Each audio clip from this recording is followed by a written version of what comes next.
Hello, everyone. On behalf of AAE Board Member and Director of Professional Development, Alicia Scott, it's my pleasure to welcome you to another webinar hosted by the American Association for Employment and Education, as we continue to support pre-K through 12 educator preparation, recruitment, and retention.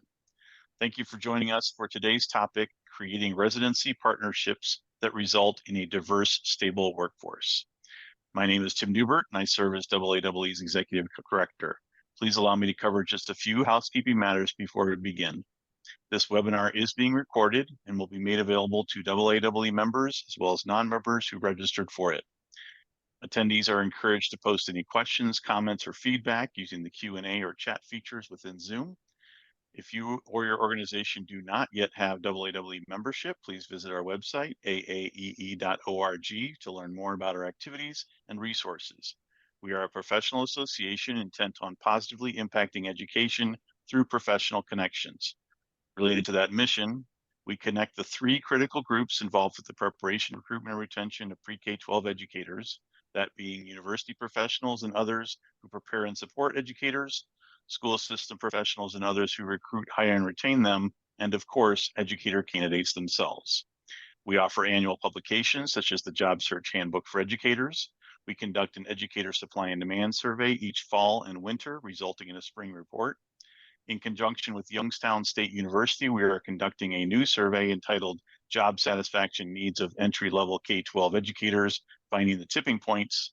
We co-host the careersforeducators.com job board with Kappa Delta Pi. We host webinars such as this one on topics relevant to our membership. We sponsor scholarships for future teachers and mini grants for school systems to encourage and support educator pipelines. We co-host an annual national working group on teacher retention in collaboration with Upbeat, and we host an annual conference and education career expo each fall. Our October 2024 event will be held in Denver, Colorado. Joining me for today's webinar are Dr. Karen Moss and Zachary Paul from Prepared to Teach.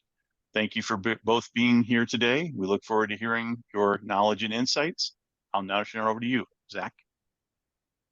Hi, thank you so much for having us today. We're really excited to be here and share some really inspiring stories about work that we've been involved with, about knowledge that we've gained from really the work that the partnerships that we work with have learned over the years that Prepared to Teach has been working.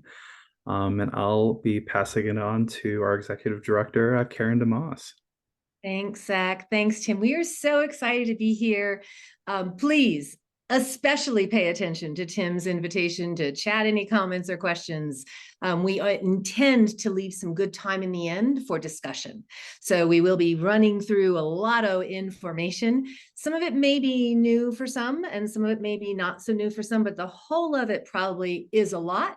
And then we want to have time with you in the end to be able to chat. So I'll start in, if Zach, you can pull up that slide deck.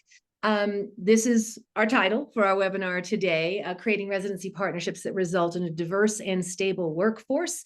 Go right on ahead. Our project, Prepare to Teach, has been around for 8 years this month. Happy birthday to us. Very excited about the work, as Zach said, that we've been able to do across the country. The blue states are the ones that we have had some pretty good touch in.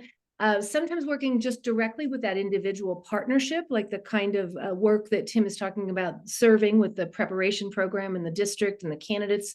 I mean, sometimes really working at the sort of state policy level. So a lot of different things on research and implementation and practice. We have 4 different areas of our work. We have a network that is a national level network that shares lots of great ideas with each other and that we're sharing out some of the things from. We have a learning agenda, and both of those things result in Creative Commons licensed free resources. So we're going to be chatting out a whole bunch of stuff to you, including our website of resources. We are here to help the fires grow. Oh, I shouldn't use that kind of metaphor anymore. We're here to help things spread really rapidly that are really good. And so those are 2 domains that we have a lot of resources in that are available on our website. We also do give work directly with local support supports at both local and state levels. And we of late have been working on storytelling to help shift the narrative about the great work that does happen on the ground. All of those end up making a system, an ecosystem that is a much better ecosystem, the kind of ecosystem we all want. Next slide. We're going to share something from New Mexico. We've been working very intensively in the state. It's a little bit long as a video, but we hope it's inspiring. You can certainly write your comment in the chat box of cut that thing down next time. But we have cut it down some, and this will tell you what's happened in New Mexico over the course of about 18 months. New Mexico has a high need of teachers. You call any district and they need teachers. The residency program's probably one of the most important decisions and investments the legislature has made. If we don't have high quality, skilled teachers to teach the programs, we're not going to be able to meet student needs. Our schools are only as successful as the quality of our teachers. If we're looking at teacher candidates to hire, are we going to take a teacher candidate who's only been in the field for a half a semester, or someone who has been under the supervision of a lead teacher for an entire school year? In the traditional student teaching, I've heard from a lot of teachers say, I'm not prepared for this. I never learned how to work with students with special needs. I don't know what I'm doing. Through the teacher in residency program, they're going to have worked with every kind of kid that you're going to find in a classroom because they've had that experience. People that go into education will know what they're getting into and be equipped.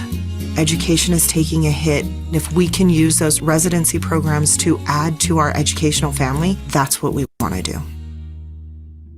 With the residence program, it's a co-teaching model. It's like having 2 full-time teachers in the room all the time. When I student taught, it was 1 semester. We started in August, and by September, my mentor teacher was out of the building. I was by myself for 2 months. This program gives you more of an opportunity than a single semester worth of student teaching could. You get to see the classroom from beginning to end, and you see how the kids shape throughout the year. What the residency does is take a class of 30 students, and you're changing the teacher-to-student ratio from 1 to 30 to 1 to 15. The impact on those individual students' learning is magnified. We are data-driven in a lot of ways, so when you look at the scores, the kids are off the charts. Some of them came in barely knowing how to write their name. The whole classroom, they're all reading now. They're all reading, they're all writing sentences. It's been amazing. It's been amazing. We need that in New Mexico. Our kids need that.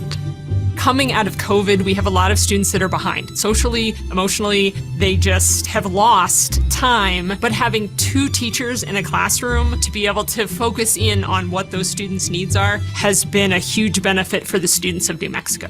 This is a stepping stone for years down the road, and I think you're going to see the ripple effects for a long time. We want every pre-service teacher to spend a full year from the day kids come to school to the day kids leave with an experienced mentor so that they know exactly what's involved in teaching an entire year. The only way that can happen is if we pay them to do that. Probably 90% of our teachers that have gone through a residency program wouldn't have done it if they weren't able to get paid. The resources, the support that we get, they vested so much into us that we know we're important. We make a difference. The funding from this program has been super important. I was a stay-at-home mom for 16 years. I didn't have any idea that I did want to continue my education. This was not something that I had thought about until this program came to light. It allowed me to continue my education. I didn't have to go into debt for it. It allowed me to focus solely on being in the classroom.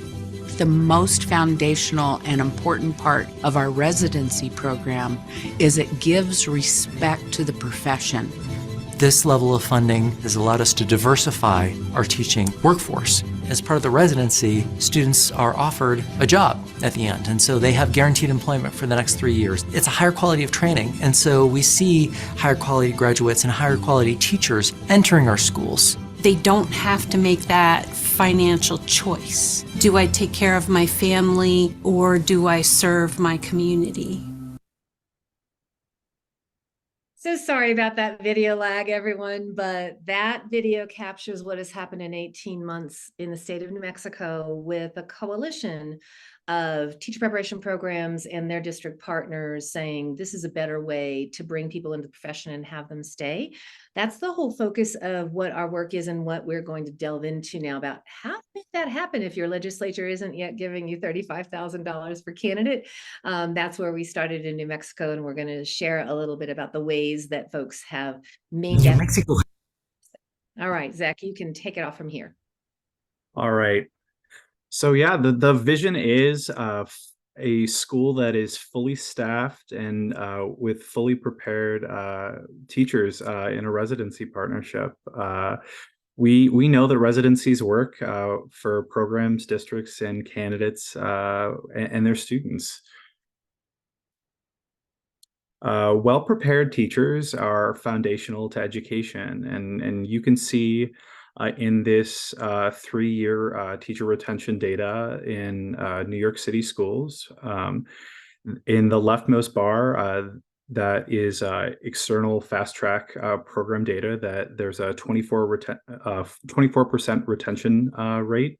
And on the far right, that's a co-designed teacher residency partnership. There's 93% retention. We know that being underprepared entering the classroom, ultimately it impacts new teachers' long-term career trajectory.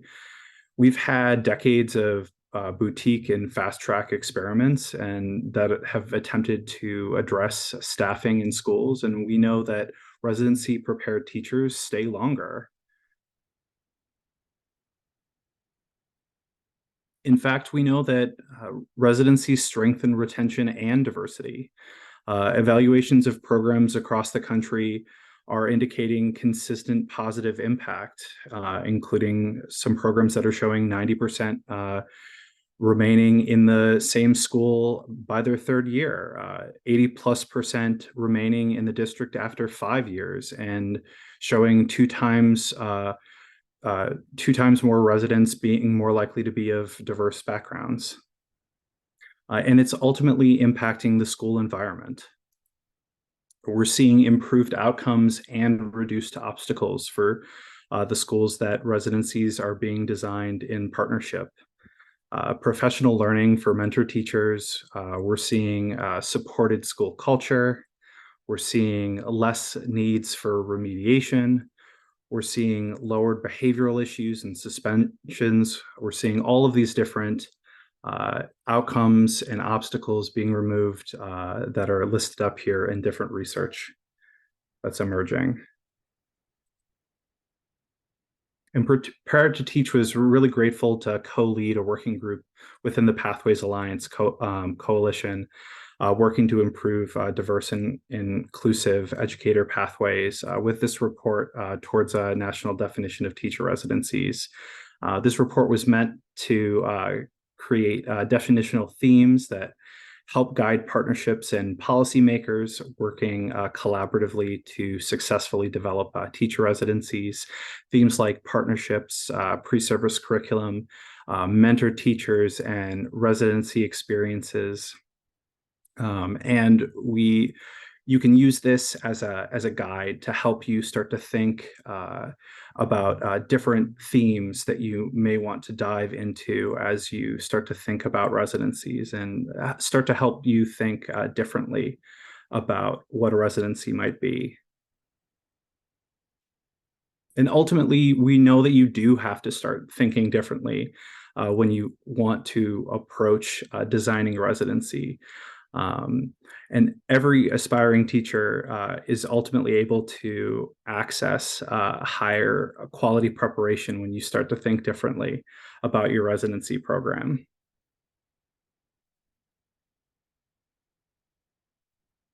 But we do have to ask the question, well, why doesn't everybody go through a residency program currently? Because we do know that professions need practice. Aspiring teachers need clinical practice to be successful in the classroom. And we know that professions need practice generally. Above, in the line above, you can see all of these different professions, and many states require 1,000 hours of supervised practice, while traditional student teaching typically requires only 500.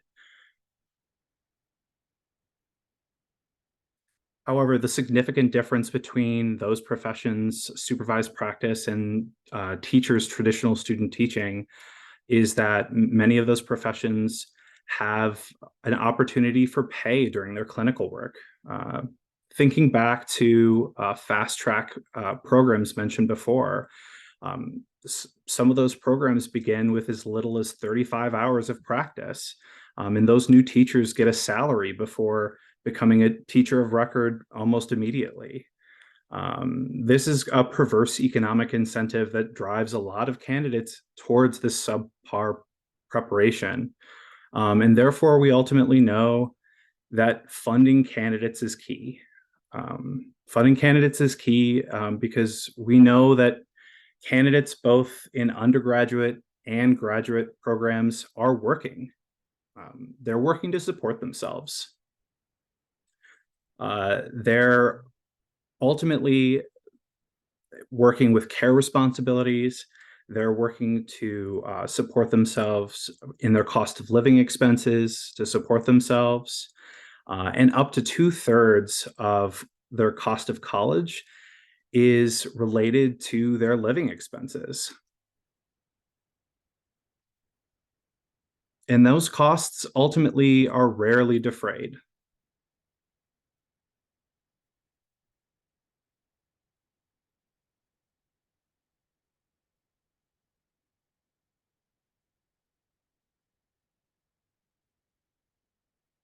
If you take a look at this red part of this bar chart, the debt that candidates accrue, the red section of this graph is the debt that they accrue in their clinical practice. During clinical practice, aspiring teachers can see their debt balloon. It's reflecting many of the new burdens that they have, like losses of income, family and childcare, and other new costs that generally arise when they don't receive funding during responsibilities that they have during clinical practice. And it's also important to acknowledge that that during these periods of increased responsibility, these burdens aren't equally felt across populations. Students of color see higher loan rates than other populations.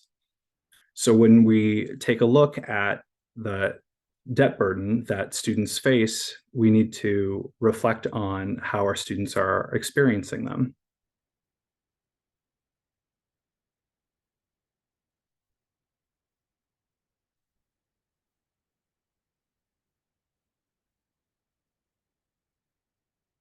And to round out just a little bit more about just kind of talking about the student debt, the members of our team did a lot of work around a student financial burden survey. And it was a long survey. And at the end of the survey, they gave the opportunity to add more information to actually give more response. And a lot of students gave more like qualitative responses. And in these responses, a lot of students gave responses in regards to additional information about their financial burdens, including mental health additional responsibilities, about equity and access. And I think it's important to kind of highlight an explicit example that somebody gave where they said, if the financial constraints were lifted, I believe we would see the diversity that we desperately need in education. And I think that ultimately aspiring teachers' financial burdens are the significant hardships that many students and aspiring teachers' financial burdens are significant hardships for many students, and and barriers,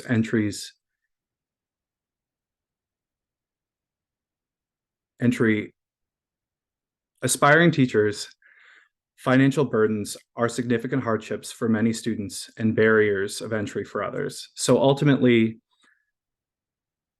if we're able to help address these, we're able to create opportunities for students that are unable to enter the profession. So how do we ultimately ensure a way to eliminate those barriers and burdens and give access to high quality year-long residencies? That is the question that we're going to ask. We're going to start to hear what that looks like. I'm going to pass it off to Karen now. Thank you so much, Zach. And for the chat in the question of like, how can we get all these resources? First of all, they're all available at our website, so you can search. We'll also just share with Tim what that resource sheet looks like. All of those links are all linkable, so we'll be sure to do that afterwards, Tim. So go ahead and go to the next slide. Tim, this slide is probably going to be like near and dear to your heart. This is about what it looks like.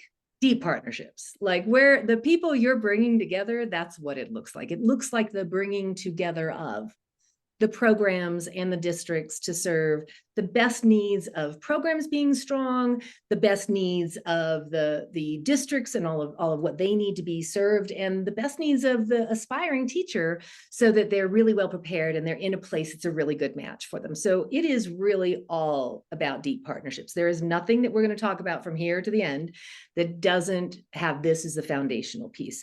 How to get there, that's a whole nother set of information and thinking and talking, and all of us have those experiences, but that is foundational. Next slide. So when you are designing these residencies, one of the things that is surprisingly not obvious at first is that you're really trying to integrate the work of the classes that you're taking in your preparation program with the experience in the schools. We argue that structurally that's not been able to happen in the past because preparation programs were separate from schools and schools were separate from preparation programs. And so prep programs did their very best, not necessarily knowing what was going to happen in the schools.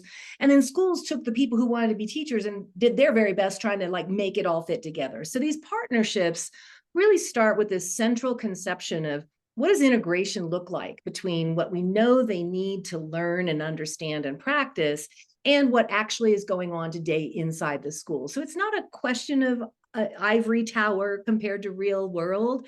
It's a question of structure. That's just never been how it's built. So these really build the partnership so that the integration of what the student is learning is also integrated into what's happening in the classroom. I'll give the quickest of examples on that.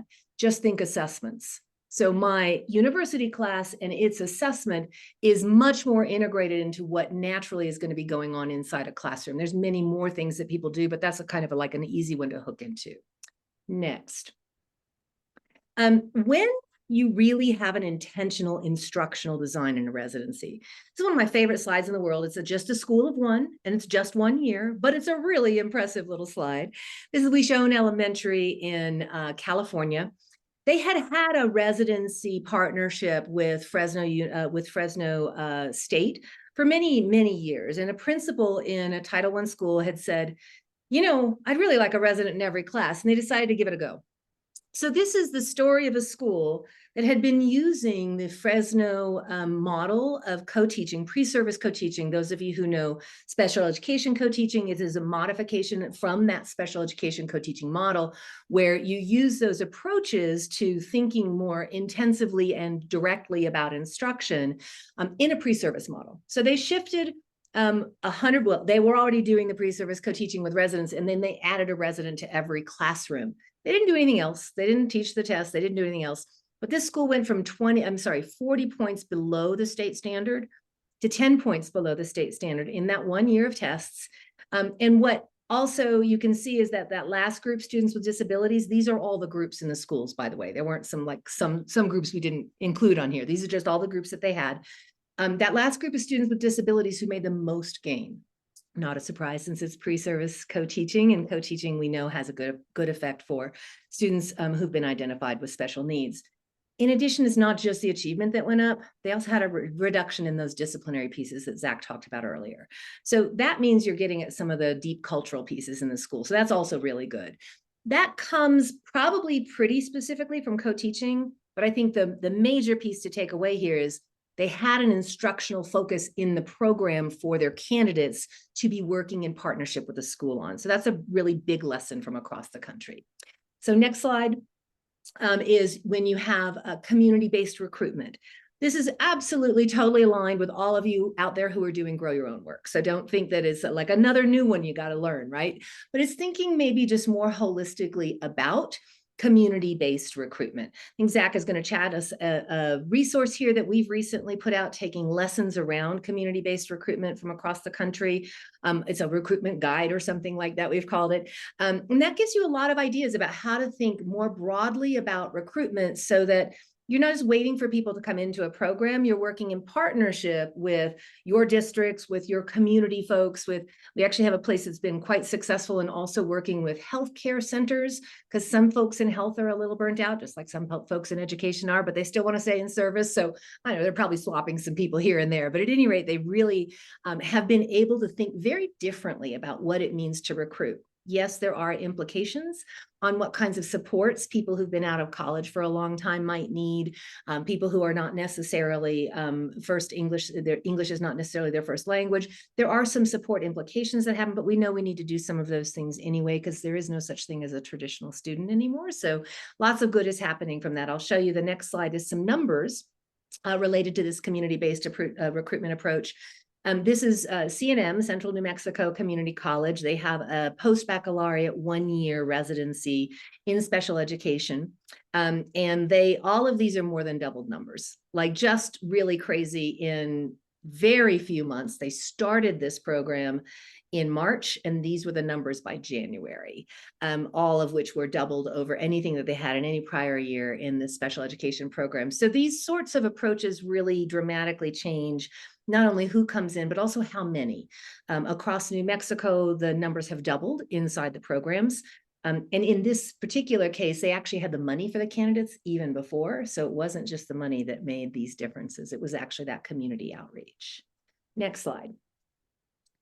So residencies really are a very good backbone for Grow Your Own. If you're thinking all the way from dual credit, there's no reason dual credit and apprenticeships, all of these pieces, we're going tomorrow morning quite early to Brazosport, Texas, where the district has incorporated apprenticeships all the way from high school into a system where the candidates are paid, earning while they're learning the entire way through until their senior year in college, when they're a full year resident, and they're integrated in the schools all the way through, and they are recruiting everyone from the community. So this is a real kind of a backbone, and back to that picture that Zach said about this image of like, let's let everybody go through the best program and let's build the system that helps them get there. That's what's really happening across the country that we're excited about. Next. So, okay. What about the money, right? So not every state starts with 35,000, but I will tell you that states are increasingly having to compete with their neighbors. I've literally heard neighboring states in New Mexico starting to talk about this.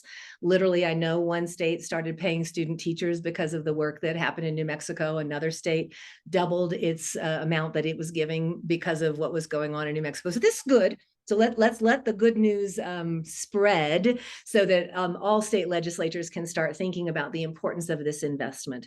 Before we have that investment in our local places, which is where we started for, I guess, 6.5 of our years, there was no state money for any of the places we were working. We worked on the sustainability using existing dollars. So that's what I'm going to push into a little bit next.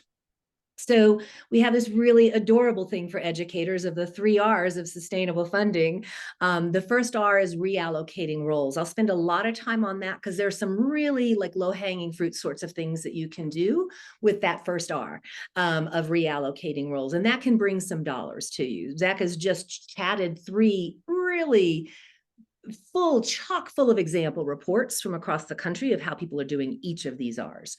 The second one is reduction. That's reducing costs for candidates. That's more on the program side. So that's reducing costs. There's lots of things, believe it or not, that we actually can do to reduce costs that have been proven across the country. So great, let's do it without harming our institutions or our programs, without reducing our quality. There are things that we can do and increase our enrollment because it's less expensive, it's more affordable. And finally, reinvesting dollars that already exist in other streams. So I'll go through all of those with a little bit of a kind of a Northeastern fastness, even though I'm not really from the Northeast, I'm really from the South, but I'll do it anyway, so that we can get to the questions. All right, so first one, simple one that folks take up a lot, substitute teaching roles. So right now you have sub teachers come into buildings and they get paid and they roll in and out of different places. If you've got, let's just say, these candidates inside a school building, and you have a consistent day of the week that they can be pulled for substitute teaching, so that their co-teacher, their mentor co-teacher doesn't suddenly lose them on the lesson that they've planned, right? But they know, okay, like you're a Monday sub teacher, and so we're not going to do that co-teaching work on Monday. We're going to hold that till Tuesday. If you make that a really clear building level policy, it is super great because the students who are the residents get to know, like, oh, wow, that's hard work to be a sub, right? I got to really like have my game up there. I've got to really think about what I'm going to do and be planful and everything. You can also put a lot of guardrails on this. Like you can sub in your own class and your mentor teacher can go out, or you can sub in your own class if your mentor teacher is out, but not until X time or such and such a sort of an event happens, like you sort of pass some milestone that you can go elsewhere. And some people do say, well, let's just let them see what the system is like, and they sub all over the place. I'm not sure that's so great for the candidate, but some people do that. But you always have the guidelines around how much time, because the core of this work is supposed to be being the resident. But that's one that really works, and it's zero cost for anybody. Next one is thinking differently about paraprofessionals. If there are some paraprofessional roles that are not filled in your districts, that is the case in a lot of places right now, I will share. And then you can think about splitting those paraprofessional roles. So the person can be that paraprofessional for 50% time in the morning, and then a different person can be that paraprofessional in that paraprofessional role in the afternoon. And then they flip, and they're actually in this residency classroom where they're really doing that good, deep learning with that mentor teacher. That, again, is pretty much no cost, depending on how you take a look at benefits. There are some ways to make it be a no cost, even giving healthcare benefits, but not necessarily retirement benefits in those roles. That's, of course, got to be negotiated with unions in some places. But there are ways to get there that are super helpful for staffing, that give a pretty good amount of money to candidates, and that keep consistency for both the K-12 students and for the residents who are getting some pay. Next role. Thinking about unfilled positions. This is not exactly my favorite, but I will tell you that some districts are really happy about this kind of idea. Can you go back one? There we go. Here, those, oops, it went all on its own. Here, the ones that are over with the white there, those are empty classrooms. And those empty classrooms, if you bring the kids over into the classrooms that are currently full, and you double up all of those classrooms with a resident teacher. You've got your regular teacher who's fully certified, part of your school building, plus a resident teacher in all of those rooms. You have more students in the classroom, but you have reduced the adult to teacher ratio, the student to teacher ratio, the adult to student ratio. And that actually, then all of those salaries that are saved, you can pay your residents with. So it can also be a pretty good pay level. Not necessarily my favorite model, but there are some districts and programs that have made this work and who will swear by it. A couple of other kind of simple ones to see. One is enrichment time before and after school. Let your candidates do some of those if those are paid. We know of a district where they had 2 residents that they were paying $10,000 each out of a grant. So they had a $20,000 grant for 3 years. They loved those 2 residents each year. They'd already hired 4 of those residents, and they were expecting to hire the next 2, but then they were out of money. And so what were they going to do? Because they needed this extra money. Well, it turns out that they were paying $20,000 for an after-school tutor in their AVID program. So they decided, well, let's just have the residents come a little bit later in the day and have them do the AVID program. They'll actually get a $10,000 raise. So that was a pretty good deal. Blake, I see what you have there. Sub-para for a fraction of the week should be accompanied with training for that role. Totally right. Districts that are doing this are incorporating them into all of that training that they're doing for all of their regular employees. You're completely spot on there. So that's the before and after school. I don't know what's going on with our slides here, but the next one is tutoring. If you'll pop tutoring in, tutoring is more usually spread throughout the day, or at least there's often some spread throughout the day. Again, like the substitute teaching consistency, you'd want consistency. You don't want, oh, go tutor these people. Oh, go tutor those people. You want like, oh, you do this tutoring in these times. Zach, is your machine like decided that it's going to go haywire on us? Yeah, I guess so. Can you, can you get to the next slide that's more about so we're out of all of those roles. Then they're the most we're good. It keeps going to the next slide for some reason. We're good. That's one slide. There you go. Yeah, all right. There we go. So the next one is reducing costs. I'm not going to go into the ideas here are very, very specific, mostly to universities, not completely. There are non-university programs that also have been able to do some of these. But there are financial resources, both internal to universities like federal work study and external to universities that university students can be eligible for, like WIOA workforce training dollars, separate from the apprenticeship dollars. If you've been talking about that, that's in addition. So there's a whole set of money accessing more access to financial aid. Reducing tuition and related costs, lots of cohort-based programs can do that. There are ways to reconceptualize the way we structure our programs that can help with that. And then supporting basic needs. I don't know how many of you know, but a lot of our sports teams are able to use dormitories off cycle for either free or reduced costs. That can be really helpful to our teacher candidates too, who similarly have to be like close to the school. And so getting the same kinds of deals that some of the other groups have to support their basic needs of living and housing and access to some of those things that universities can sometimes do. So there's a bunch of stuff to do in there about reducing costs. That's the second R. And then the third R is more taking a look, if you'll click one more there, if it'll let you. The third R is reinvesting towards this as a priority. So you heard all the kinds of things that Zach talked about the benefits. Like, if it's so good, why aren't we doing more of it? It takes some change on our part, right? But that change actually has a lot of ways you can do it.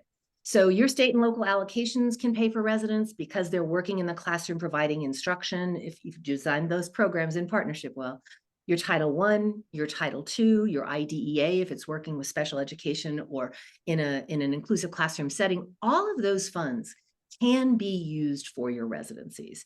So the question is, are we designing our programs that meet the goals of those resources that we have?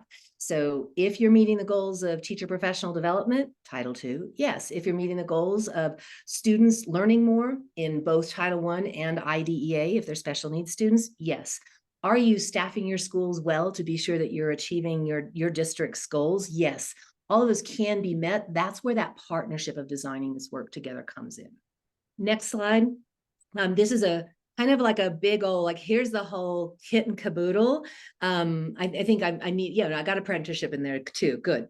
3 big areas. Cost neutral are all those role shifts we talked about. No new dollars. You guys could get to work on that yesterday, right? Reduced turnover. It turns out that it costs about $10,000 to $20,000 per teacher to hire a new teacher. That's all of the recruitment, all of the onboarding, all of the training, to Blake's point. All of those pieces cost real dollars. Those dollars have actually been tracked down to individuals, and $9,000 to $10,000 is probably an underestimation. When people stay in their districts, you start saving those dollars over time. So let's have some more retention and have the dollars we're spending on all this professional development actually have a chance to come to fruition inside our school buildings because people are staying.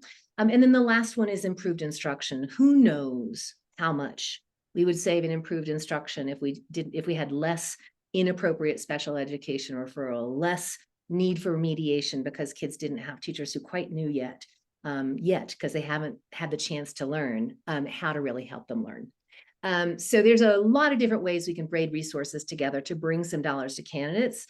And then what we found is when partnerships do this, and especially when they do this in coalitions within states, that creates the kind of voice that makes our legislators say, well, that's really interesting. Would you guys really be willing to do this? And folks can say, yeah, we're actually on the road. We need your help to fill in the rest of the gap. So that's how we go about helping this be a movement across the country. And what do we have next, Zach? You guys. I'm 1 minute over when I promised Tim we were going to try to stop. So we did pretty well. Hope I didn't speak too quickly, but we would love to open it up to conversation. And hi, Blake, we're in one of those webinars, so we don't know who's out there. So I don't know if they can unmute Tim or if they have to just chat.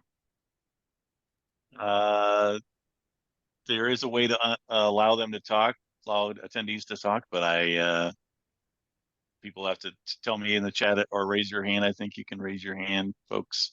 Right, here's a question coming in. Jason wants to know if your organization provides specific support to districts. We do. We're working, for example, really deeply right now with San Diego Unified School District. They have 3 different institutions, all of which, of course, no surprise, have really different program models. And so all 3 of those institutions, plus the district's HR, are working right now to figure out what does the right residency model for the district look like that can work across all of the programs. So everything from supporting the site identification and selection and development to what does our graduate profile look like to how do we need to have sort of working groups to move forward some of the different pieces around like how the assessment is going to integrate. Yeah, we do. Great. Thanks for your question, Jason. And you can ask more specifics, Jason, if that was just a teaser and you want more and nobody has any questions. Take the stand.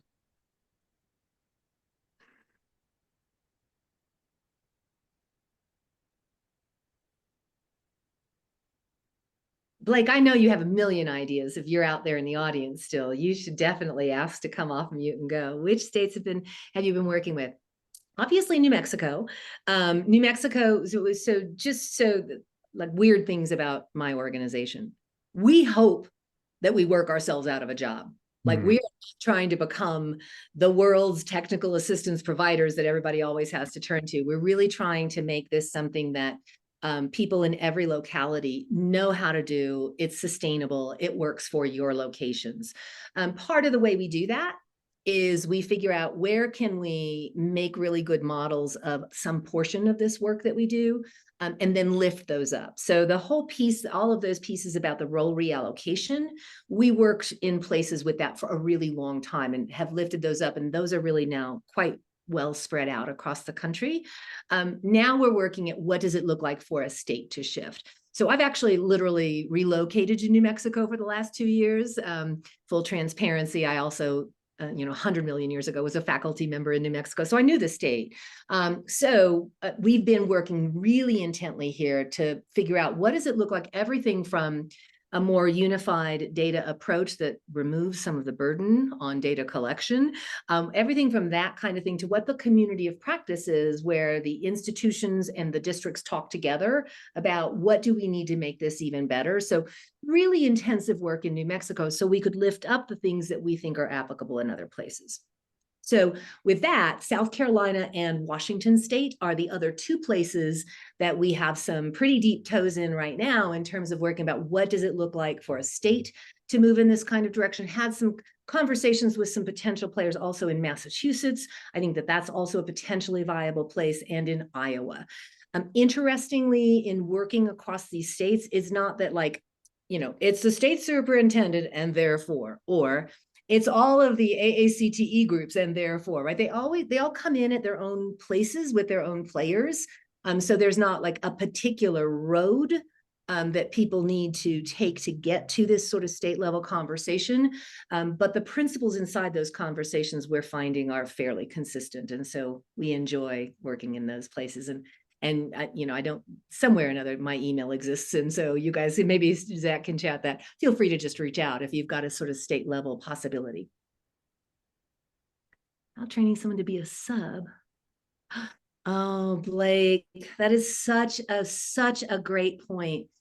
So one of our early adopter partners who said, okay, we don't do anything like this, but it sounds like a good idea. And they had a district that said, okay, and sustainability is something we've never achieved with all of our grants, so let's. And so they just dove in together. And Zach, I know you wanted to share that report too, so if you can find that report, go ahead, because that's the report it's about. It's about Western Washington and Ferndale School District. Interestingly, they started with subs at the paraprofessional level. So their candidates were brought in to do para-subbing. And they this was one of the all over the district models, but it was a para-sub, so you had another teacher in the room. And those candidates left that year understanding how complex the educational system was, that it was not about just them in their rooms, that it was about a whole bunch of people, all of whom it takes to make the system work for all of those various students across the system. They had a profound understanding of what the system was and how much they needed, therefore, to learn in order to be a good teacher within that whole system. It's a sense of like, it's not just my classroom, I think is one of the big pieces. Like if you've got some other things that you want to share about that, there are stories all over the place about people learning about what I said, I think earlier, like this concept of, wow, I need to be on my toes. I really need to really understand things more complexly than I planned a good lesson, for example, right?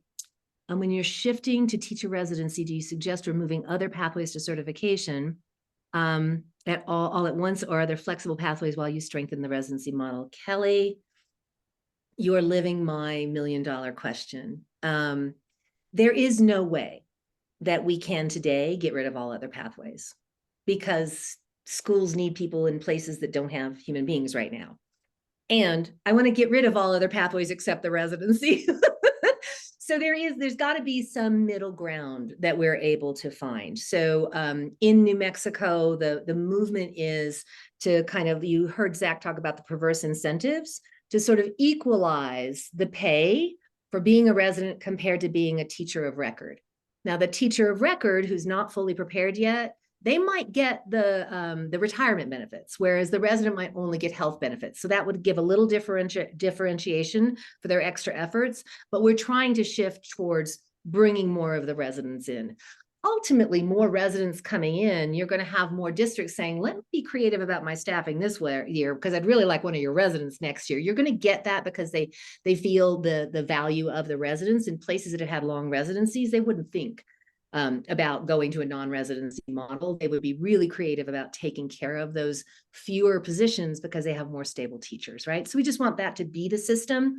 So I would say incentivize residencies as much as possible, de-incentivize teacher of record models as much as possible without harming districts' needs to be able to hire people. That's where our half-time paraprofessional role, for an example, becomes an interesting intermediary opportunity. There's a lot more in this chat, and I'm afraid I might have lost where we. Well, Allison Milby's got a question in there. Mm-hmm. And then Kelly, another one after that. Oh, I see where you are, Allison. Hi, Allison. Well, reallocations. How have you seen IHE support flexible configurations? Right. So that is important. Like if IHEs still want to say these faculty have always been here and they've always taught in these days, and they're not going to change when those days are, and those days end up being all 5 days of the week during the time that school is in, then you're not going to be able to move very far on that, right? That is a truth. We don't find that happening very often. So the biggest challenge is for all faculty to think that they've got to start teaching nights or weekends. So that's a higher bar than let's change what parts of our curriculum happen during what days, so that people can have, like, for example, at least 3 days a week, or very often 4 days a week in the field as residents. I didn't share the slide, but a common one is all your coursework on a Thursday or all your coursework on a Friday. So that's a common approach, so that coursework is like, it's intense. It's a really long day, but that happens in one day. And then the rest of the days, people are able to do their residency work. Depending on what your financial sources are going in, we have hundreds of examples of programs that have the financial incentives that they then can hire a program manager, and they can hire adjuncts, or they can hire regular faculty to serve as the program faculty for additional courses in a standalone program. Those courses are almost always designed at different times. So it's really a question of how do you get the leadership to be able to have really good conversations with the faculty about, we've got to think differently. Which pieces are we willing to give up so that we can have the kinds of relationships with our aspiring teachers we want to, so they can learn really well, so we can support our local school districts. So you just do have to have those convos. Some bars are higher than others, like all nights and weekends. That's a pretty high bar. For most anybody in any profession, they're not necessarily signing on when they come. So that's a high bar, but other things people figure out. And who was after Allison? Yeah, okay. Kelly Saunders. Kelly.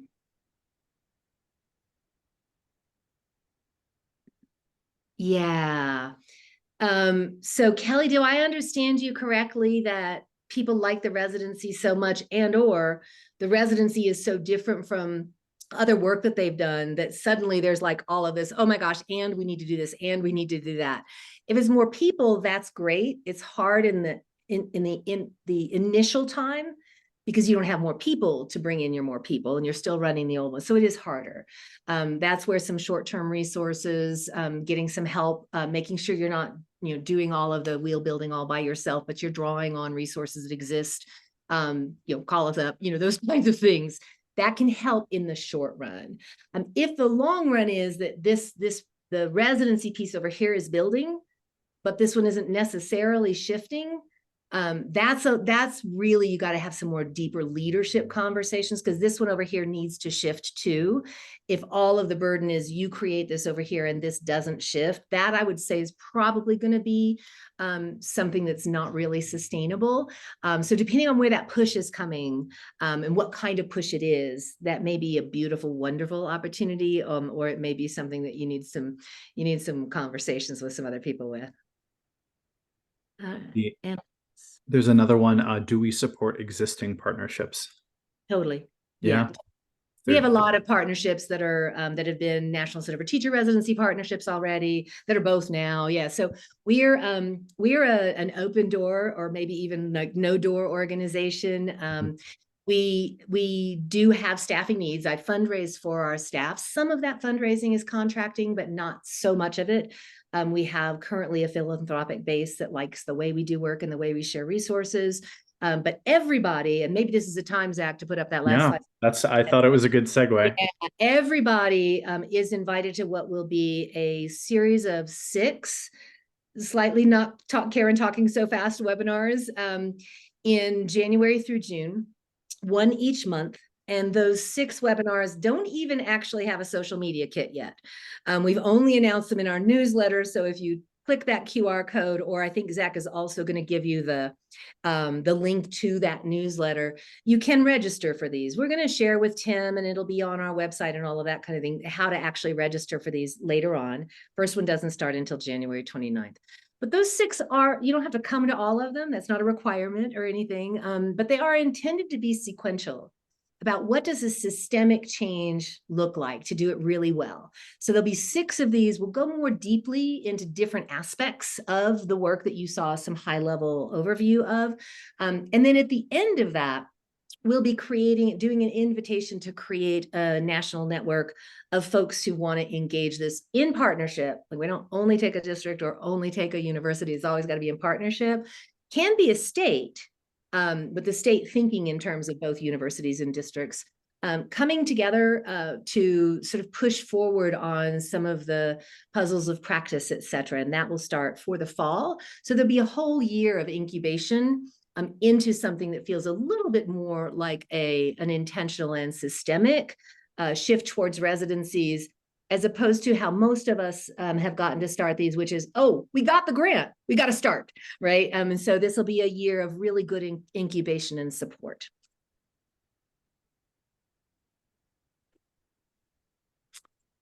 Blake, we totally are also. So yeah, we have a lot of beautiful colleagues across the country. It's a great time to be part of the work of changing teacher preparation. We all know that there's enough going on in education that gets the bash or gets the attack. This happens to be a place where we actually do know a really good answer, and a lot of people are doing it. And the more people who do it, the harder it is to listen to those stories about whatever they want to say that's not true.